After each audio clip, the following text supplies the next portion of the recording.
El enfrentamiento entre Donald Trump y Gavin Newsom no se limita a un cruce partidista más. El gobernador de California ha convertido la crítica directa en un recurso político constante, señalando abusos de poder, contradicciones y excesos de la administración. En esta ocasión, su estrategia alcanzó a Melania Trump, lo que provocó una reacción aireada del presidente. Analizar este episodio no es una cuestión de frivolidad, muestra hasta qué punto la política de Trump está condicionada por la percepción personal y por la necesidad de defender su imagen y la de su entorno cercano. Recordatorio rápido: si te gusta este tipo de contenido, apóyanos con un me gusta, suscribiéndote y comentando, ya que el 98% de las personas que nos ven no están suscritas. Vamos con la noticia. Donald Trump sent masked men to the event, ICE and Border Patrol, primarily the Border Patrol, to intimidate folks.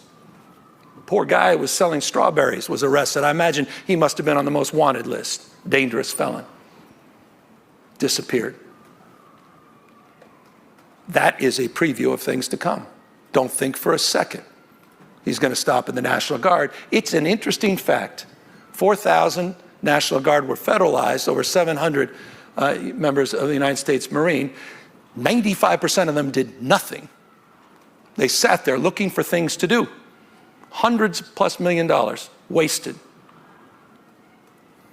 Literally looking for an assignment. They were taken off the beat. These are police officers, your National Guard. These are firefighters. These are teachers. These are caregivers. They were taken off the streets doing real work to keep you safe and protected, to keep you healthy. And they sat there in the armory looking for something to do. He will send the National Guard. He will send them all across this country, and he will do so through Election Day. And if you think I'm exaggerating, consider the fact that as he demobilized our National Guard, he kept hundreds of them through Election Day. And he'll do so working in concert, as he has with ICE and Border Patrol, to do the same. You have the largest private police force in the world. When they're done with this, all that funding and that big, beautiful portrayal allows more resources for this private police force that increasingly is showing a tendency not to swear an oath to the Constitution, but to the President of the United States. And he'll be sending them to voting booths and polling places all across this country. This is a real and serious moment in U.S. history. And by the way, I say that as an American, not as a Democrat. Every Republican should be ashamed about this and scared to death about not just these authoritarian tendencies, but these authoritarian actions by the president. He is weak. He's weakness masquerading as strength. And that makes him more dangerous than most people. El señalamiento es directo. Utilizar recursos públicos para proyectar fuerza no fortalece la democracia, la debilita. Newsom plantea que estas prácticas no son simples amenazas, sino hechos consumados con impacto en la vida civil y el equilibrio institucional. But he name-dropped you personally yesterday, essentially trying to say that crime is worse in Louisiana than it is in California. Take a listen, we'll get your thoughts. If he is to invest in crime suppression, I hope the President of the United States would look at the facts. Just consider Speaker Johnson's state and district. Just look at the murder rate. That's nearly 4 times higher than California's in Louisiana. Have at it.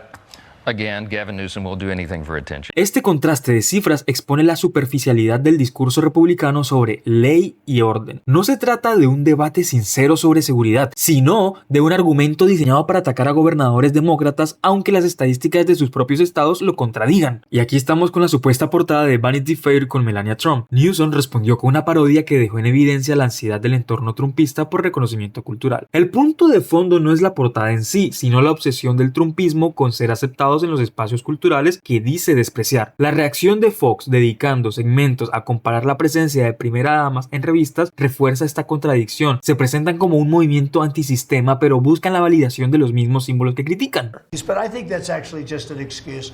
I actually think these people are sick. There's something wrong. So we send hundreds of millions of gallons of water a day into the Pacific Ocean. They turn a valve and the valve heads out. And we turned the valve back. I actually had to do it using force. We turned the valve back, and now they have water, but not as much as they should have, because they should And I'm telling Gavin Newsom by this conversation right now, turn the rest of the water on. Turn it on. El mensaje carece de sustento técnico, pero cumple con un objetivo: mantener a Newsom como antagonista permanente y trasladar la discusión de problemas concretos hacia acusaciones simplistas. La lógica no es la misma que observamos en la defensa de Melania: convertir cualquier cuestionamiento en una afrenta personal contra el presidente y su entorno. Maximizing the viewership. Was Jill on the cover? Yeah. Twice, I think. She was on the cover twice? And then you have... was Michelle Obama on the cover? 3 times. 3 times. Okay. On Vogue. Do you think those two women are prettier than Melania Trump? You're not going to answer that. Not going to answer that. Not going to answer that. Yeah. No, do you think they're prettier? No, Is it not about pretty? Is it about fashion? Because Melania is also more fashionable. Right. She is. She's the most attractive first lady ever. Let's be honest. I have not seen Martha Washington? I have not seen her. She's not your type? The problem is when you have portraits instead of pictures, you can't really get a good look. Thank you. What about Jackie O? All right. What's your point? Why am I? What's my point? Yeah. What's your point? You said she's going to start dating somebody. Este tipo de coberturas revela una vulnerabilidad estratégica y mientras insiste en que el movimiento conservador representa al ciudadano común. Su élite política centra energía en reclamos de estatus y apariciones en portadas y reconocimiento social. La contradicción es evidente. Quienes dicen combatir al establishment buscan en realidad al ser parte de él. But presidents are not all powerful. That's one thing that we need to be very clear about and keep stating. They cannot just do whatever the heck they want. And that's one of the reasons why there are a bunch of important jobs throughout the federal government that are designed as independent from the White House and from the president, whoever is the president. Jobs where people remain in their roles through administrations of both parties. Some of these jobs have 10-year terms, 12-year terms, 14-year terms. Jobs where new presidents are not allowed to come in and just start firing people. But as we've seen, Trump has been on a bit of a total rampage since taking office, firing as many of those independent voices as he can possibly get away with. Now, there may be people or jobs that most people haven't heard of, but they are still very important. They're playing very important roles in the government, some of the most important ones.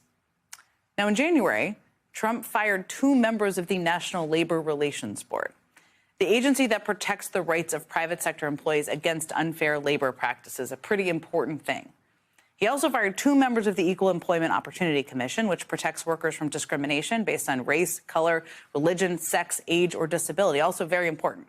In February, he fired the chair of the Merit System Protection Board, which protects federal workers from being forced out of their jobs without cause. And in March, he fired 2 Democrats on the Federal Trade Commission, the agency responsible for protecting American consumers from fraud. To be absolutely clear here, in case there's any doubt, Trump was not allowed to fire any of those people under the law. And at the time, many of them stood up and challenged their firings in court. Not an easy thing to do, by the way.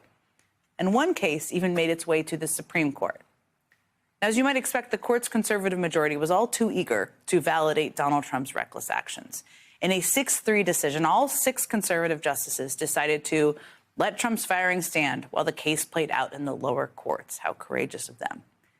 But even those 6 very conservative justices, 3 of them whom Trump nominated himself, remember, make clear that there are some people Donald Trump should not be allowed to fire, effectively saying there are some jobs that are so important they must be protected from presidential overreach.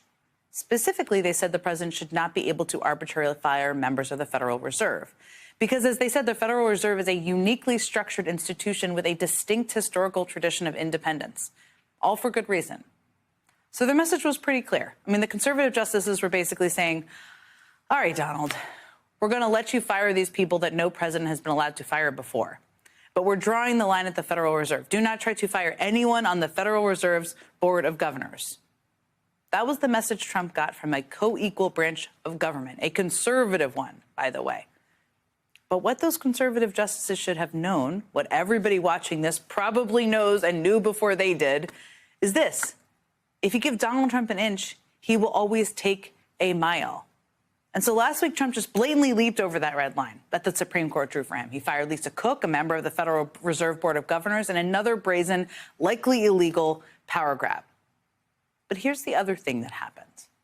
Lisa Cook made it very clear that she is not going to go down without a fight. Today, she filed a lawsuit challenging Trump's authority, telling the court that if Trump is allowed to fire her, then he can, quote, remove any Federal Reserve Board member with whom he disagrees about policy based on chalked up allegations. Yeah, exactly. Lisa Cook understands that the only way to stop Donald Trump from seizing absolute power for himself is to fight back. And she's not the only one. Today, Trump fired another member of an independent agency, a member of the Surface Transportation Board, who Trump himself actually appointed during his first term. He, too, is vowing to challenge his firing.